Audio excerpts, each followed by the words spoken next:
Hi, this is Joe Scavarini. We're here at Nine Star Connect, and this is our television program, Step Back in Time. It's about history, local history, and some things that maybe aren't local history. And we got our guests today are Casey Pfeiffer and Michella Marino from the Indiana Historical Bureau, and we're going to talk about markers and all kinds of stuff, history and things like that. Welcome, ladies. Thanks so much for having us. Yeah, thanks what for do you having guys us. do? We do lots of things, Joe. I'm the deputy director of the Indiana Historical Bureau, which is a division of the Indiana State Library in downtown Indianapolis. The Bureau we sort of call ourselves a public history research institute, if Okay. you will, but we do a lot of public history programming. We put out various publications, more digital than they used to be, about Indiana history, and really our essence, our very goal is to help Hoosiers learn and teach about their own communities and the state of Indiana, and also develop that relationship between the Hoosier state and the rest of the nation and world. How about you, Casey? So I am the director of the Historical Marker Program, which is one of our major programs and initiatives at the Historical Bureau. Goes back all the way to the 1940s, and the current format that the markers look like today. So we're really in charge of, it's a public-driven program, so we receive applications every year.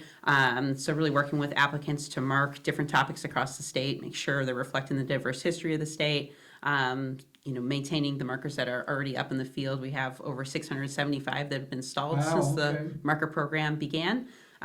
So there's a lot of work that goes into that, but it's really a partnership with the public, and working to make sure we're commemorating these topics. Does Hancock County have any of those markers? We do. In fact, they have three. Our third one was just installed here July 10th for Will Vaughter. We have one for the birthplace of the Democratic Rooster, and one for the birthplace of James Whitcomb Riley. We also have another marker we actually just installed about 2 years ago for Riley in Indianapolis, at the Riley home. But the first one was here. So it was nice too with the Vaughter marker, because that was the first marker we'd installed here in over 50 years. Those early two were installed in the 60s. You two don't look old enough to have all that memory. Where do you get it from? Education, Joe, which Yeah. is important. You don't have to be old to enjoy Okay. history. So again, I mean, the Bureau itself has been around for a very long time, over 105 years now. Okay. Yeah. I am not that old, and I don't know what the camera will do to me, but not quite that old. But You'll be surprised. yeah. But the Bureau, like I said, has been around for a very long time. We originated really out of the state centennial celebration. There was a 1948. this organization started in 1915 to help celebrate in 1916 what was going to be the centennial of statehood. So there was an organization called the Indiana Historical Commission, is that right? And they formed to begin, they were doing a bunch of print publications to let people know about the first 100 years of the state's history. And then they were doing some programming to help celebrate as well. And then out of that group became the Indiana Historical Bureau. And we were our own state agency for well over 100 years. And then in the summer of 2017, we formally merged with the Indiana State Library, who we've always worked very closely with and had shared office space in the You share a same board building. too, don't you? Yes, Yeah. yes, for a very long time. So we've been around for many, many years. Yeah. How do you decide what markers go up?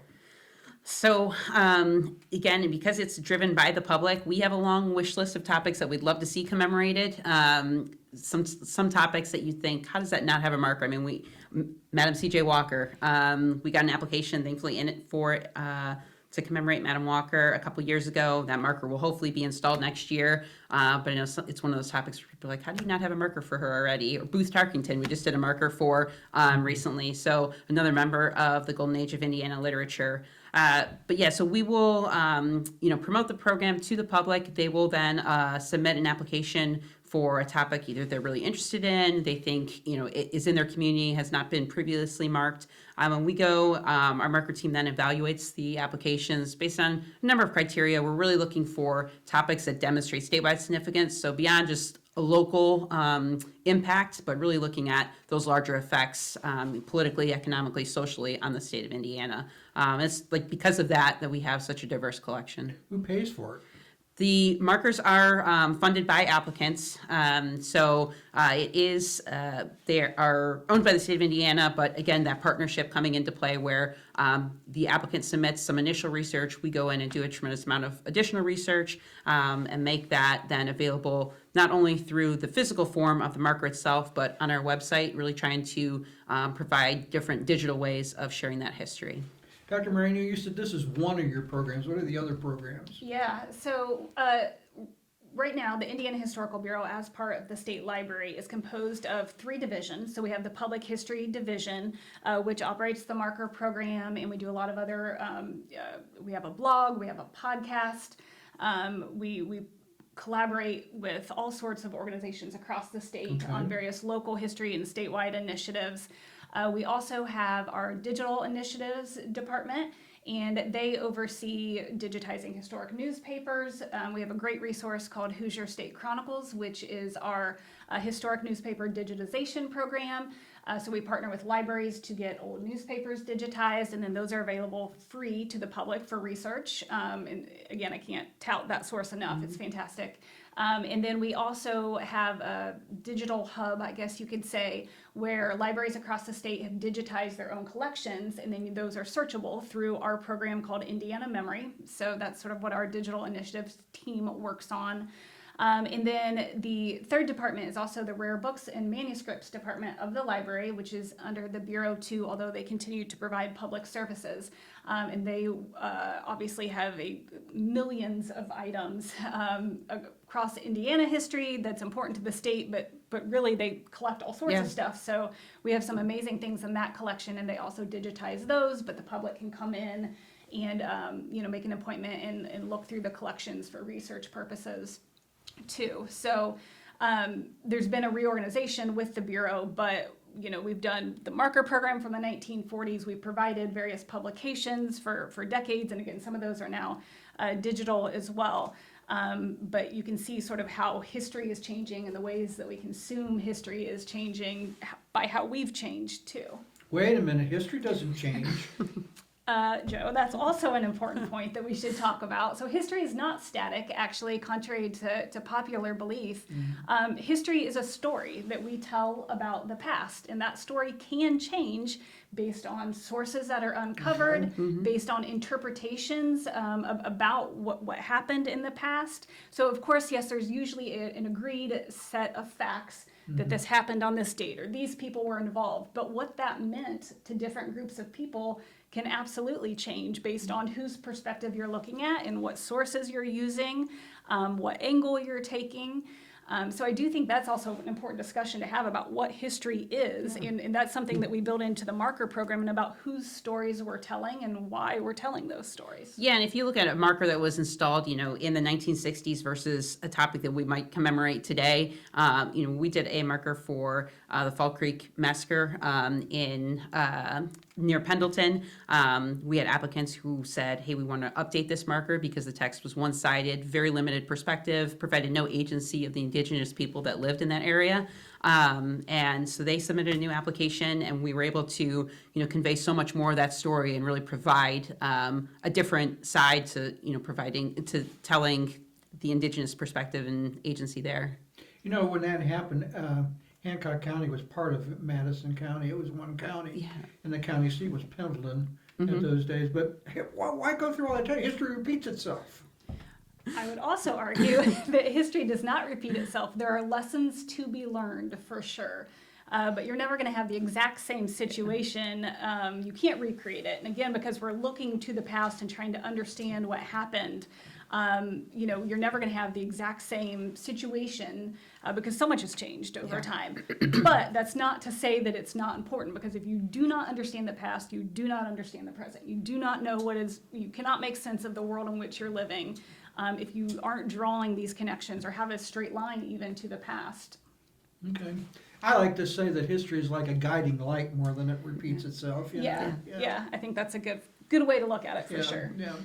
How about who determines whether the stuff that people send into you, the material, send into you, is stuff that's appropriate for a marker? I'll let you jump in on that. In terms Casey. of source material? Yeah, how do you know what's on Yeah. that marker's right or wrong? Yeah, so we, that's a great question, because beyond the statewide significance, one of the other big factors that we look at are primary source materials. So really looking to make sure that anything that we put on a marker, especially after 2000, especially now, is really supported with, good materials. So newspapers from the time, personal collections, House and Senate bills, as many materials as we can get together. It's kind of amazing, you see the limited text that we have on a marker. We're still able to tell a How tremendous many amount. words are those? There's 370 characters and spaces. I don't know the words. It kind of depends how long That's the cool. words are. But that's each side. So you're looking at, usually we say about 2 tweets per side for a marker. We're the original Yes, Twitter, right? exactly. Yeah. But then you look at the research file that accompanies that text, and it could be an entire box worth of material. It just shows, the links that we go to make sure that the material we're putting, information we're putting up on that marker is accurate. Are there some markers out there that are wrong? Yes, inaccurate. Maybe You don't want to again- say wrong, do you? You want to say inaccurate? No, we'll say wrong. There are some that are wrong. Yeah, there are some that are wrong for sure. And like I said, with the marker program tracing back to the first one that we installed was 1946. And Which was the first one? it was right at the state capitol. So yeah, right downtown Indianapolis. And we did a few others then in the 1940s, and it was really 50s and 60s once you start getting into a lot of commemorating Civil War history in the 60s. We have a lot of markers dedicated to that topic. But yeah, really looking at, in terms of making sure that we started a review program several years ago to look at our markers installed prior to 2000. You do review them, okay. We do, yeah. So that we can catch these mistakes. We will publish reports on our website to provide additional information. Sometimes it's just a matter of there's not enough context to properly understand the topic. Maybe it's a little misleading to the reader, again, with the limited text, and especially at that time, for some of those early markers, if it was just the same text on both sides, you're getting even less than the story that you're getting now. So really making sure that, again, it's not only that we have the proper source material now, but really trying to provide those additional perspectives of different groups that we're trying to commemorate. Now, I know you used to be a college professor of history, right? What was your dissertation? Well, it was a comparative history on women's basketball and roller derby, There which you is go. very different, but there's actually a long history in Indiana of that too. So Yeah. I consider myself a social historian, women's historian, oral historian, and sports historian, and now Hoosier historian as well, I would add. Okay. But that's really served me well in also under like better understanding primary sources and in particularly I did a lot of oral histories for my dissertation, and actually that segues nicely into I wanted to piggyback here on a couple things that Casey was saying about source material, is that to some extent you're not always going to be able to find the same types of sources for every single historical Okay. topic. So for instance, if there are a lot of underground railroad stops here throughout the Hoosier state, and a lot of people like to tell those stories, but it's hard to find primary source documentation because, hey, guess what? They wanted that to be a secret, That's right? right. So you're not publishing accounts of, what the stops were in the newspapers. So sometimes we do have to be a little bit flexible, or at least be creative about the sources we're using to try to tell these stories, whether that's relying more on, say, oral histories of family members who lived in the house at that time, or, stories that have been passed down, or sort of using traditional sources in untraditional ways by looking at how money was exchanging hands, Yeah. or whatever it might Letters be. to the postmaster, Yeah, or court cases, whatever Right, it might be, yeah. right. So, I learned a lot of things as a professor that I can now apply to doing public history as well, and I did a lot of public history as a professor too. But really teaching people how to use primary source material and how to create an argument or a story or a narrative by drawing on those sources is a big takeaway that we definitely use here in the marker program, at least. Casey, are you a historian? I am a historian. I feel like, as Michelle does this even more than I do, but the admin work seems to take over a lot more these days. But yeah, I am, and it's interesting. One of the great things about the marker program, oftentimes I'll go to marker dedications and people are like, you have a cool job. And it's like, yeah, I really do, because we constantly get to research new topics. So, I've always loved 20th century history, really looking at the period between World War I, World War II. But since working with the marker program, we're getting topics from all different time periods across all different disciplines. It's really kind of spread out from just that focus, which is great too, because we talk about some of the diverse topics that we have, and we have a marker for a magician here in Indiana, in Franklin County, Lester Lake. Lester Lake, the popular magical act, Buried Alive. Okay. Oh my. Yes, so he was very influential in that. I mean, looking at World War II industrial plants in Indiana, governor's history. I also love sports and sports history, so I've gotten to do several markers either on Indiana basketball topics, baseball topics, which is always pretty rewarding as well. We have to put a quick plug in because Casey and I are both huge fans of the All-American Girls Professional Yes. Baseball League that started during World War II. There were 2 teams in Indiana, one in Fort Wayne and South Bend, and we just got a marker application for the South Bend team. So Yes. we're very, Great. We talk very- about wish lists, and that's been on a wish list Yeah, for about so 5 years very now. What are the excited. names of the teams? Do you remember? The South Bend Blue Sox and the Fort Wayne Daisies. Good deal. Yeah. I think there was an article in Traces about that not so long ago too. Yeah. Yeah. Well, primary and secondary sources, okay? Yeah. If it's written in a history book, it's history. No, unfortunately not.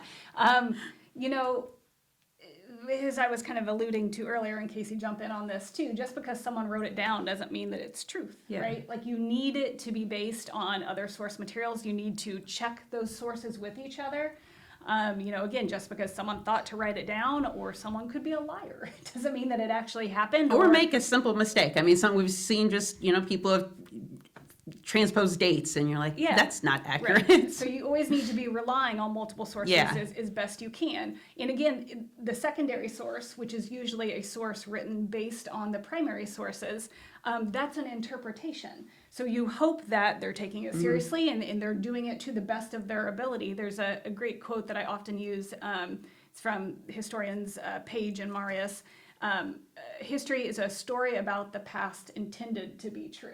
We weren't there. We didn't live it. We don't know for sure. But based on this evidence, I'm analyzing it and thinking critically about it and trying to tell the story as best I can. But someone else might disagree with me, and that's okay. They have their sources. And history is a conversation about the past. And so, again, we can't. There are better histories than others, but it's not to say that there isn't room for argument and debate and discussion about that, again, based on source work and interpretation.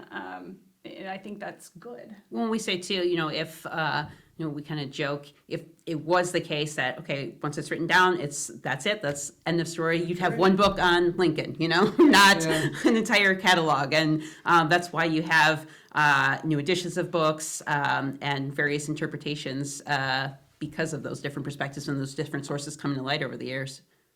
There's an old inn out on 40, the National Road, that they say that Abraham Lincoln stayed in, okay?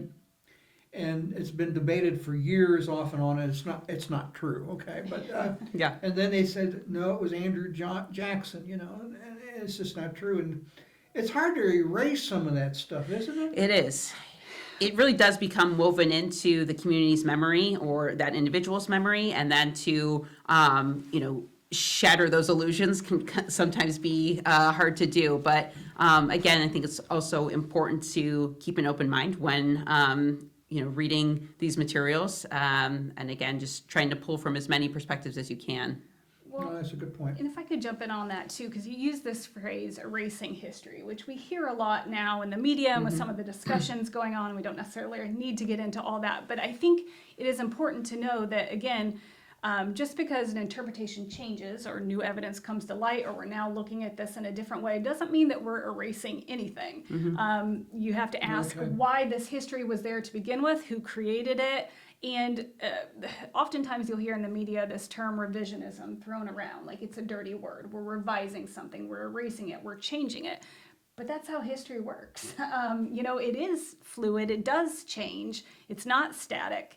And again, you don't want that to be done for political means or, because I don't like the way this story was told that, I need to change it. It's not that, but it's based on this interpretation and source work. And that's okay that it changes and evolves. And what's important to us today may not have been important 10 years ago. So of course we're going to look at these topics more deeply or more closely because our values change as well. And I think history is connected to that. What's the most important marker that's out there right now? The most important marker. That's a Wow. dangerous one. That is an impossible question to answer.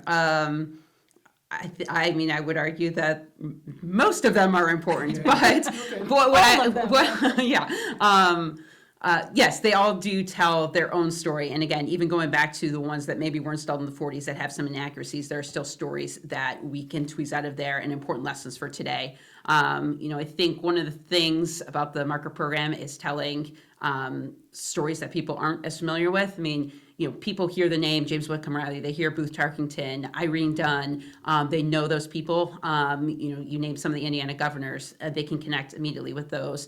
But then, we have several markers that we've installed over the past few years for early African American settlements. And, a lot of people don't realize that there were early pioneering African Americans who settled here, came from the South, established these communities as early as the 1830s, 1840s. There's even one nearby, the beach settlements, which we don't have a marker for now, but we'd love to get one for in the future. And that's right on the Hancock-Rush County line, Yeah. right? So, really, we've told so many of those stories recently and working with descendants who have been celebrating their families' histories for over 100 years now. We have a marker for Syrian immigrants who established a community out in Terre Haute in the late 1800s, early 1900s. People think, Syrian immigration or immigration of other groups is a recent thing. And it's like, no, these are communities that have been here and have been woven into the fabric of Indiana and been shaping our state's history for years. What kind of markers do we have less of we should have more of? African American history? Native American history? What? Yes, definitely women's history. We were really fortunate actually this current marker application cycle. It's the most amount of women's history related topics that we've gotten, especially with this being the centennial of suffrage this year. Really wanting. What's today's date? Today's date? Yeah. The 18th. It's the 20th Amendment was passed today. Yes. So yeah. In terms of marking those topics, again, trying to highlight more of the immigrant communities that we have in Indiana. We're working on a marker now that will be installed in October for a Greek Orthodox church. We have Romanian communities. A wide variety of groups. I'd love to see even more sports history and arts and culture history. What do you do with a marker that's no good? You just go out and saw it off and take it down, or what? Well, they come The two of down. you? They come down in very interesting ways. Yeah. Actually. We've had. Obviously, motor vehicle incidents are common, but we've had them even been taken out by deer. Surprisingly so. Is there a process you can get one that's erroneous off? So again, because it is that partnership and, as we were talking about in terms of some of these stories being woven into the community for so long, it really is working with community members, and letting them know, maybe there are problems, inaccuracies with that marker, and trying to, if we can, do a replacement. I mean, that's always an ideal where we can update that information so it's not, again, like we're losing that story, but we're enhancing it by making sure the information is correct and providing additional context. I teach a class for Ivy Tech, and the one question I always ask at the start of the class is, does history repeat itself? And they always say, 99% say yes. Okay? Yeah. I think to myself, my heavens, what are we teaching? What are we teaching? Yeah. For what it's worth. We did we celebrated the bicentennial here, and this county was started in 1818, and when it comes in 1816, it's a little hard to find. Besides a bunch of Native Americans running around scalping white settlers, it's a little hard to find. Yeah, well, there's, talking about Native American history, we do have some markers up that were really probably put up in the 1960s that tell very limited stories from a very clear white pioneer perspective and aren't working with tribal groups today to try to tell what is the other side of the story, where instances where communities work together, or they didn't, but why, and what was happening, and what's the larger story, how does that tie into the Northwest Territory and what's going on, and how the United States is expanding at the same time. And that's one of our goals for what we really want to concentrate on, particularly with the marker program over the next few years, is trying to flesh out some of that history in Indiana with local Native groups as well. Anything else you want to add? I want to encourage Hancock County residents to dig into their own history. We only Sure. have 3 markers Yeah, here, exactly. and I know that there is lots of history And they here to dig be into it and they uncovered. find something they like, what do they do? They can reach out. Reach out to us. me, send an And how do they application. contact you?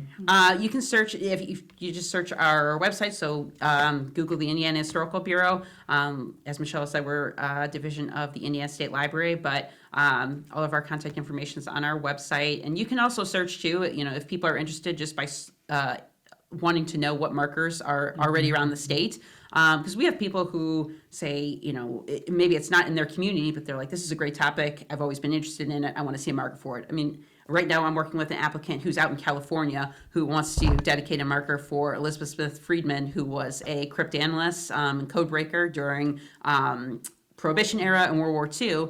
And yeah, he's all the way out in California. So it really is not something that is limited geographically, but you can search on our website, find a marker, and you can see any marker that we've installed, again, going back to the 1940s, and you can find the links to all of our other programs and initiatives as well. But our contact information is there, and we would love to see other markers here. Michella, Casey, thank you for coming here today and being on this program. I'm Joe Scavarina. This is Step Back in Time. I've told you everything I know and some things I don't. Talk to me.